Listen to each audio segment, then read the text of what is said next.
Sean bienvenidos una vez más a Focus Group como nuestro Bishop Rudy Gracia. En el día de hoy con una representación de nuestro liderazgo para seguir hablando acerca de las finanzas y lo que dice la Biblia acerca de ello. Para eso tenemos a nuestro Bishop Rudy Gracia, que sin más preámbulos le damos la bienvenida. Bueno, así como Dani dijo, para seguir hablando, porque la reacción de nuestros seguidores, ¿verdad?, fue tan agresiva hacia, ¿verdad?, hacia el tema que tratamos, precisamente porque es un tema extremadamente tabú en la iglesia cristiana. Lo que vamos a estar hablando es de dinero. Entonces, automáticamente en el contexto del cristianismo, tú escuchas esa palabra, 50,000 personas reaccionan negativamente, diciendo eso no se debe hablar, eso no se debe tratar, cuando en realidad las estadísticas nos enseñan que un gran porcentaje de los problemas que los cristianos atraviesan tienen que ver con economía. Entonces, la Biblia establece principios económicos infalibles. Y si nosotros tenemos tabú en hablar del dinero respecto a lo que es el cristianismo, entonces los cristianos lamentablemente van a ser de los que viven en una constante ruina y bancarrota, porque mi pueblo perece por falta de conocimiento. Entonces, lo que perseguimos en este momento no es realmente defender una postura u otra, sino simplemente compartir de los principios bíblicos y de la sabiduría divina respecto al dinero. Muchas gracias, Bishop. ¿Qué parece si empezamos con Ruth? De este lado, adelante, Ruth, con tu primera pregunta. Claro que sí, Bishop. ¿Nos puede compartir algunos ejemplos bíblicos de hombres y mujeres que fueron prosperados por el Señor y cuál fue el propósito de esa prosperidad? Es interesante y quiero que sepan que ninguna de estas preguntas, ustedes lo saben, son planificadas ni nosotros sabemos exactamente por dónde vamos a ir, porque mucha gente diría, no, esto no es una conversación, sino un interrogatorio ya preparado. No es cierto, pero es una pregunta muy, muy, muy interesante, porque la realidad es que los más grandes hombres de Dios de la Biblia, mientras más espirituales eran y mientras más poderosa era su asignación de parte de Dios, más prósperos eran. Y que se sepa, no eran prósperos por una cosa o por la otra, eran prósperos porque Dios los prosperaba, comenzando por el rey Salomón, que fue el hombre más rico y sigue hasta los estándares modernos siendo el hombre más rico de la historia de la humanidad. Y es interesante que fue Dios mismo y esto lo dice específicamente la Biblia, que Dios se encuentra con este hombre y le dice, te voy a hacer el más rico de todos. Entonces las riquezas no deben estar mal si Dios le dijo esto a Salomón. Pero luego tenemos a los principales patriarcas: Abraham, rico; Isaac, rico, a tal extremo que lo envidiaban; Jacob, rico, a pesar de ser un engañador, a pesar de haber pasado por tiempos de ruina por su actitud, pero Dios le da una estrategia para que el hombre se haga literalmente millonario. Entonces, casi todos los hombres de la Biblia que tienen algo de Dios son extremadamente prósperos. Ponemos al rey David, no era un hombre pobre, comenzó como un hombre pobre, pero no terminó como un hombre pobre, porque la senda de los justos es como la luz de la aurora, que va en aumento. Y una cosa muy interesante que dice que la bendición de Jehová enriquece, porque ahí está la clave de todo. Tú no vivieras en bendición si tuvieras una gran espiritualidad, pero tus hijos estuvieran muriendo de hambre. Por eso es que vemos los milagros de multiplicación constantemente.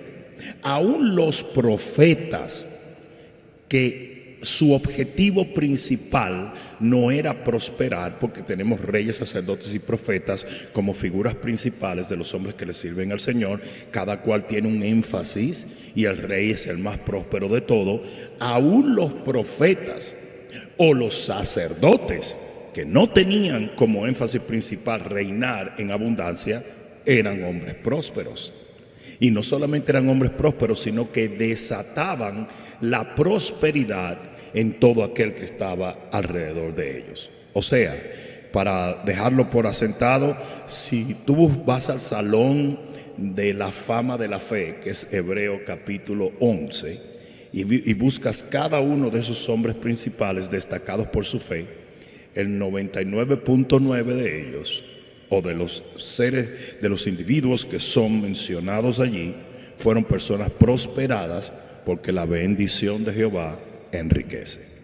Gracias, Bishop. Adelante, Cristian, con tu aporte. Bishop, en el bloque anterior, usted nos estuvo compartiendo de cómo Dios bendijo la vida de Pedro, multiplicándole los peces, o sea, bendijo su negocio. ¿Cuál piensa usted que es el propósito de Dios de bendecir el negocio de sus hijos? Yo creo, había una práctica detestada por Dios en el Viejo Testamento, y era que una entidad llamada Moloch, ¿verdad?, demandaba que le ofrecieran sus primogénitos y lo pasaran por fuego. En la película Indiana Jones se ve una imagen de esto, no recuerdo en cuál de ellas, pero recuerdo que hay una donde hay un ídolo de bronce gigantesco sentado con las piernas abiertas y hay fuego en el medio y le estaban sacrificando niños. Esa era la entidad Moloch. Pues en el mundo, ¿verdad?, en el mundo impío, se sacrificaban a los hijos para que tuviesen buena cosecha y buena prosperidad a través de sus años. El primogénito se le entregaba a Moloch. Fue por eso que el Señor le dice a Abraham: quiero que me des tu hijo, pero me lo ofrezca en sacrificio en un monte específico que yo te voy a decir. Y debajo de ese monte estaba el valle de Gehenna, que era donde hacían esto. Ahora bien, ahí podemos entender la mente y el corazón de Dios. Si el enemigo ofrece prosperar al impío por un sacrificio y una devoción, entonces yo voy a prosperar a mis hijos, pero no por un sacrificio de que ellos me entreguen sus hijos, sino por la fe. Porque Abraham no tuvo que sacrificar a su hijo, solamente creyó en la bondad de Dios. Y ahí está la clave. Tú vas a recibir aquello que tú creas que Dios te puede dar. Lo que Dios da por gracia solo se recibe por fe. Y ese es el afán del enemigo, de decirle a la iglesia que lo que le agrada a Dios es la pobreza, porque escudo es el dinero, dice la Biblia. La iglesia no puede avanzar y está vulnerable cuando no tiene recursos. ¿Sabe la cantidad de hombres de Dios y mujeres de Dios que tienen una palabra y no la pueden llevar a los confines de la tierra porque no tienen los recursos? Sin embargo, tenemos un montón de hijos del diablo hablando babosadas y maldiciendo generaciones, y ellos están en todas partes del mundo. ¿Por qué? Porque tienen la plataforma que construyen los recursos. Al único que le conviene que los negocios cristianos sean negocios paupérrimos es a Satanás, porque el dinero en manos del impío produce pecado, pero el dinero en manos de los hombres y las mujeres de Dios produce justicia y bendición. Amén. Yo estoy 100% de acuerdo en que Dios quiere prosperar los negocios cristianos. Por eso nosotros comenzamos ahora, hace un tiempo, hemos tenido muchísimo tiempo esta visión, pero comenzamos WIN Empresarial, que es un ministerio destinado a orar, a bendecir y a desatar la fe en el corazón de los empresarios en esta generación. Yo creo de todo corazón que es elemental que el hombre de Dios tenga fe para recibir en su negocio prosperidad. Amén. Gracias. Seguimos con Jaime. Adelante, Jaime. Sí, Bishop, algo muy interesante, que a veces la gente quiere rebatir y evadir y hacerse el loco con la honra de los diezmos. pero Levíticos en el capítulo 27 dice que hay una quinta parte que usted va a tener que añadir si le roba a Jehová lo que le pertenece. Ahora, mi pregunta es, nosotros somos fieles con el tío Sam, nosotros somos fieles con los impuestos y con todo lo que haya que dar, pero no nos damos cuenta que Jehová requiere un interés a causa del robo de lo que es de él. ¿Qué nos podrías decir con eso, Bishop? Que a veces la gente no entiende que no solamente está quedando de una manera mal delante de Dios porque está incurriendo en una violación y una orden del Señor, sino que va a tener que enfrentarse a réditos y a créditos y a deudas por haberle quedado mal a Jehová. Lo que pasa es, Jaime, que los diezmos no son una sugerencia de Dios, son una orden. Los diezmos no le pertenecen al hombre, le pertenecen a Dios. Entonces, la razón por la cual hay juicio y hay una demanda de repagar y se considera un robo el no diezmar es porque eso le pertenece a Dios. Tal cual el Señor le dijo al primer hombre y a la primera mujer: de todos los árboles pueden comer, pero de este no. Ese es mío, me pertenece a mí. ¿Y qué fue lo que hizo Satanás? Empujó al hombre y a la mujer a comer de lo que era de Dios. Ese árbol le pertenecía a Jehová. Entonces ese árbol simboliza el diezmo. Dios te dice: gasta todo lo que ganaste, pero el diezmo es mío. Y eso es lo que el diablo quiere que los individuos hagan. Entonces fíjate, eso yo no he oído jamás en todos mis años sirviéndole al Señor, jamás he escuchado a un pastor enseñar el hecho de que si usted toma de los diezmos tiene que repagarlo con un porcentaje. Jamás. Mira lo que dice la Biblia referente a esto, otra imagen. El Señor le dice a Josué: entra, despoja al enemigo, destruye al enemigo, despoja, y el botín es para mí. Nadie tome del anatema porque es mío. ¿Entendiste, Josué? Perfectamente, Señor. Cuando van y buscan, hay un tipo que se llama Acán que decide: ¿por qué tenemos que darle tanto billete a Jehová? Dame esto para acá. Y lo esconde. Y el Señor estaba haciendo que el pueblo perdiera ante el enemigo. ¿Por qué? Tú dirás: porque la Biblia dice que cuando tú tocas los de Dios, Él permite que el enemigo te devore. Y hasta que no se cuadró la economía como a Dios le dio su santísima gana de establecerla, porque yo quiero que ustedes sepan, donde manda general no manda sargento, y fue Dios. Hay muchos pastores que se dan el lujo de decir: no, que yo no recojo diezmos. ¿Desde cuándo los diezmos son para ti? ¿Desde cuándo las ofrendas son para ti? Eso es de Jehová. ¿Cuál era la principal función del sacerdote? Ofrecer ofrendas a Jehová. No hay ofrenda. ¿Qué tienes tú que hacer? Nada. Tú no sirves para nada.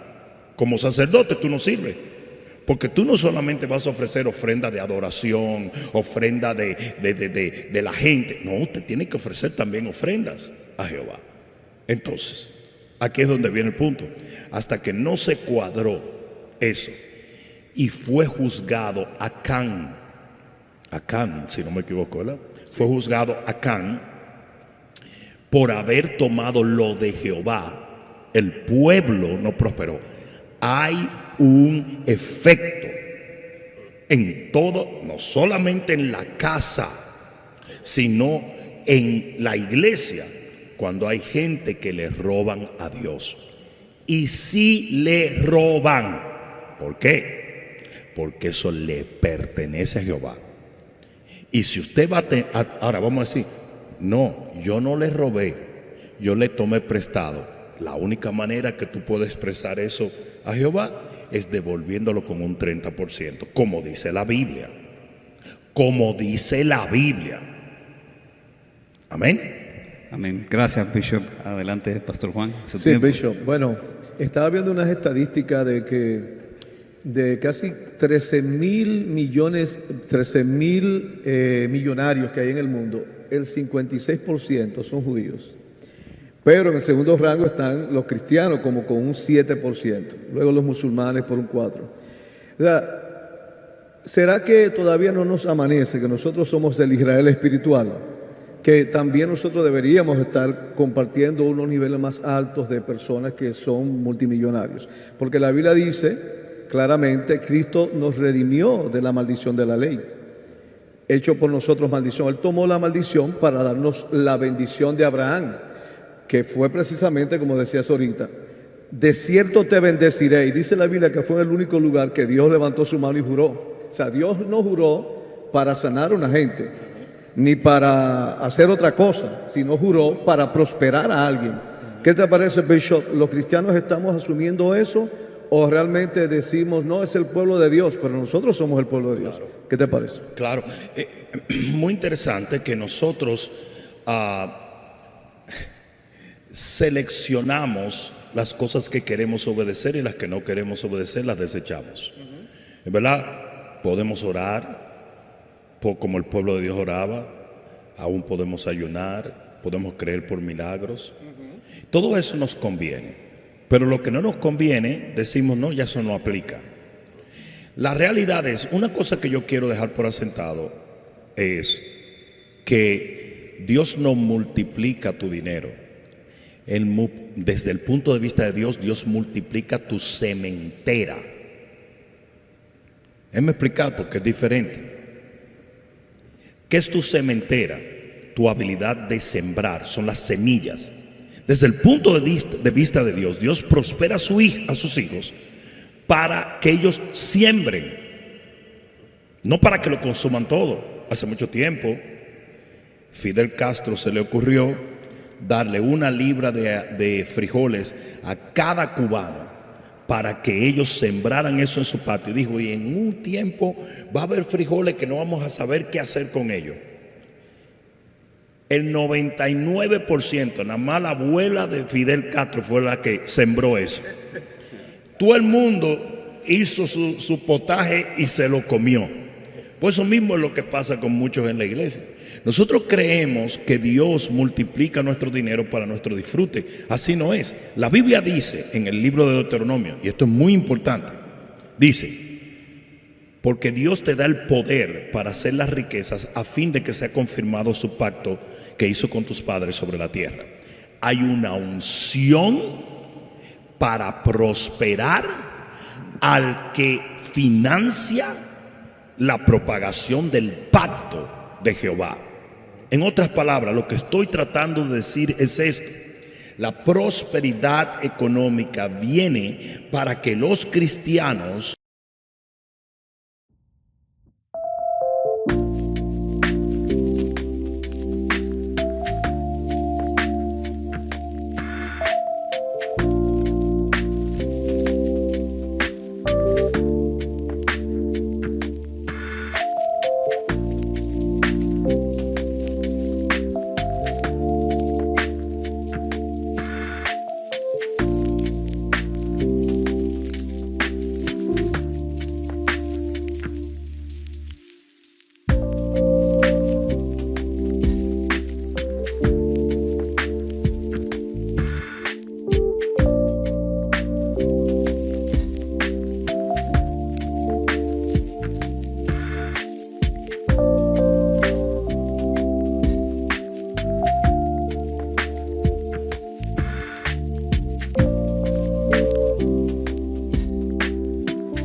puedan financiar mediante recursos que se siembre la palabra en las naciones de la tierra. Eso es lo más importante de todo lo que nosotros podemos entender. Entonces, mientras tú hablabas, a mí se me ocurría de cómo nosotros hemos evadido entender este principio. Lo que Dios quiere es multiplicar tu sementera, no tu potaje, no lo que te vas a comer. Tú no necesitas multiplicación en eso. Con una olla tienes. Lo que Dios quiere es multiplicar es tu sementera para que se establezca el pacto de Jehová en la tierra. Por eso podemos decir que Dios da semillas solo al que siembra. Exacto, es que eso es lo que dice. Exactamente en ese pasaje es donde dice que Él va a multiplicar nuestra sementera, ¿verdad? Va a incrementar nuestra sementera. Dios da semilla al que siembra. Entonces vamos a contraponer, porque toda verdad tiene una contraposición. Entonces quiere decir, Dios no da semilla al que no siembra. Entonces hay mucha gente que no experimenta una prosperidad sobrenatural porque no siembra. Porque lo que Dios quiere es multiplicar tu sementera. ¿Amén? Gracias, Bishop. Adelante, Ruth. Claro que sí. Bishop, en Romanos 12 la palabra nos enseña de que no nos amoldemos a este mundo, más bien que renovemos nuestra mente, así podemos comprobar cómo es la voluntad del Señor, que es buena, agradable y perfecta. Cuando hablamos de diezmos y ofrendas, ¿cómo podemos aplicar este principio de renovar nuestra mente para realmente ver esa bendición del Señor, que es buena, agradable y perfecta? Bueno, yo creo que tú tienes cómo aprender de dos maneras. Tú aprendes por instrucción, que es lo que está faltando hoy en día en los púlpitos de nuestra generación, porque muchos pastores han dejado de compartir los principios de la economía bíblica por el increíble ataque que esta generación tiene, inspirado por el mismo infierno, respecto a las finanzas y a la iglesia. Entonces, ¿tú aprendes por instrucción o tú aprendes por experiencia? La experiencia, la famosa escuela de la experiencia, es lo más caro que existe, ¿verdad? Nosotros, aprender por experiencia significa que vas a perder muchas cosas. Por la escuela de la experiencia se pierden matrimonios, se pierden negocios, se pierden iglesias, se pierde todo. Ahora bien, ¿por qué digo esto? Porque el hijo pródigo aprendió cómo funcionaba el reino llegando a la bancarrota. ¿Dónde vemos al hijo pródigo? Dame que yo quiero disfrutar mi vida. Ese es el cristiano novato. Ese es el cristiano materialista. Ese es el cristiano que le encantan las prédicas de prosperidad, que le encanta vas a ser rico, millonario, buen mozo. Ese es el cristiano inmaduro, ¿verdad? Entonces, ahí vemos al hijo pródigo. Quiero para mí, el contexto del evangelio es para enriquecerme, y él tuvo la fe, y usualmente Dios honra la fe para darle a los individuos lo que esa fe puede obtener. Pero aquí es donde está el problema cuando hay fe y no hay carácter o sabiduría. Él llega a la bancarrota, y ahí llegan muchísimos cristianos, y en la bancarrota él se da cuenta de algo. Realmente la vida más feliz no tiene que ver con yo gastar el dinero y con tener mucho, porque yo tuve y ahora no tengo, sino con estar en la casa de mi Padre, con disfrutar en su presencia. Y eso lamentablemente muchas veces tiene que pasar en el pueblo de Dios. El pueblo de Dios debería aprender por instrucción, pero termina aprendiendo por experiencia. ¿Cuántos negocios no van a quebrar por gente que no ha sabido honrar a Dios? ¿Cuánta gente en la iglesia no va a terminar en bancarrota porque no ha aprendido a honrar a Dios con sus bienes, como lo dice la Biblia? Dice, honra a Jehová con tus primicias, con tus bienes. ¿Entiendes? Entonces, para contestar tu pregunta, esas son las dos maneras en que el pueblo puede llegar a un conocimiento de verdaderamente cómo honrar a Dios con sus diezmos y ofrendas, por instrucción, que dice Jehová, no seas como el caballo y como el mulo, que hay que atarlo con el cabestro. Aprende por instrucción, por enseñanza, ¿verdad? De ahí, por eso es que el libro de Proverbios habla tan claro, porque Dios quiere que nosotros seamos instruidos. Entonces nosotros deberíamos de escuchar la palabra y decir, yo voy a ser un hacedor de esa palabra, no un oidor solamente. Yo voy a diezmar, yo voy a ofrendar, porque yo estoy escuchando lo que esa palabra me está diciendo y yo voy a aplicar esto en mi vida. Pero lamentablemente hay otros que van a llegar a esa misma verdad, pero después de una serie de dolores y bancarrotas y posibilidad de cerdos y abandono de la gente. Y entonces, cualquiera que fuere, mi hermano, la manera en que usted coja aprender, mi oración es que aprenda y que comience tan pronto esa verdad se forme en su espíritu a honrar a Dios con sus bienes. Muchas gracias, Bishop.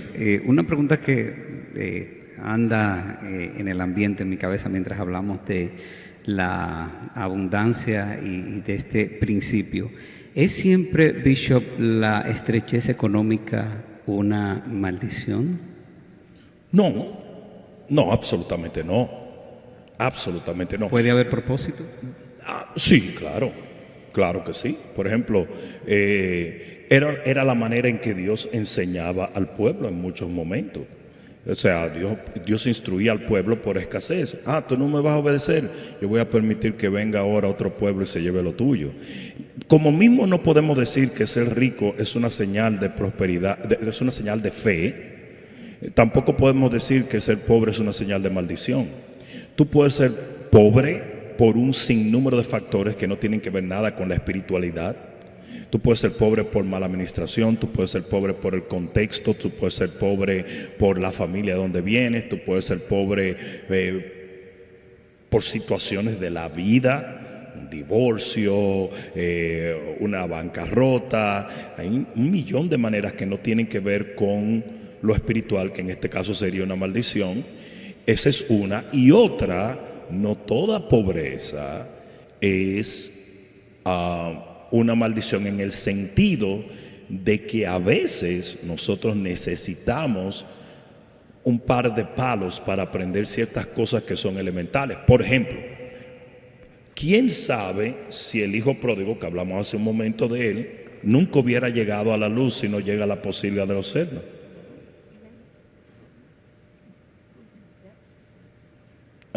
Usted nos hablaba del lodo en el pasado, en la pasada prédica. Claro.